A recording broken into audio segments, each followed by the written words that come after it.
Okay, hi guys, how you doing? Digital graphic design, how you guys doing?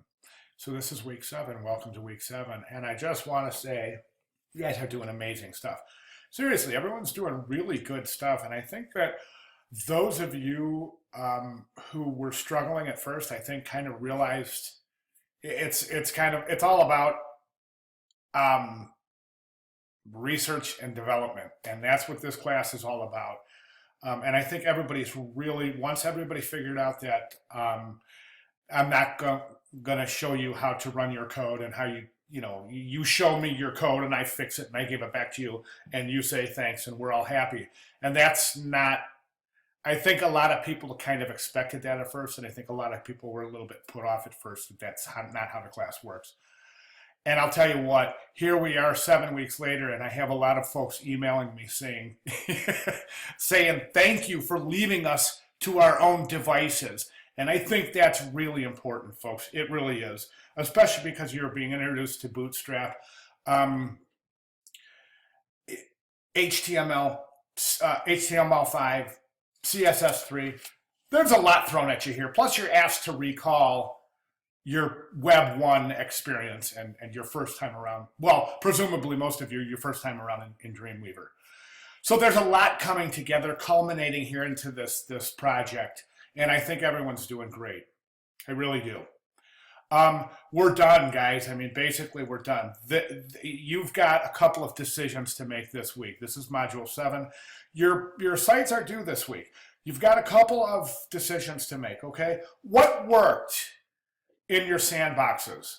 What do you feel confident with? What worked? What was buggy? What wasn't buggy? And what can you, how can you code your Bootstrap together with your CSS and your sandbox materials into a seamless, responsive page? So hopefully that's where I was trying to guide you through last week's critiques. And that's where I'm going this week directly, is saying that, yes, try to figure out what's going to work for you, what's not going to work for you. Okay, there's no set formula here for success, folks. I mean, there's not. A lot of this class depends on where you started and where you're at now, and how much have you been trying. And I think that honestly, we can honestly say that everybody here is really giving it a good shot. So you guys are awesome. And I really appreciate that that everyone's right spot on task here. So I'm going to leave you at that and say that again, you've got Bootstrap, you've got Dreamweaver, you've got HTML5, you've got your CSS3, all of your sandbox elements that you've been playing with, along with your responsively coded Dreamweaver site through your Bootstrap template. It's a mouthful. Anyways, so we're there and really looking forward to seeing your sites and seeing where we've come and what we're doing. So awesome. Don't forget about this week. There's a couple of things, and I'm sorry, I should not have blown off this week like this. You've got, of course, your big final submission, but you've got this discussion, role of Photoshop in the design process. And this is kind of interesting, guys.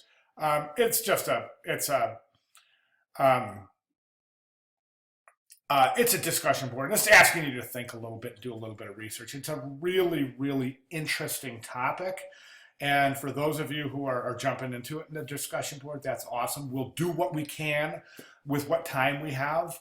But I do want to say fascinating stuff.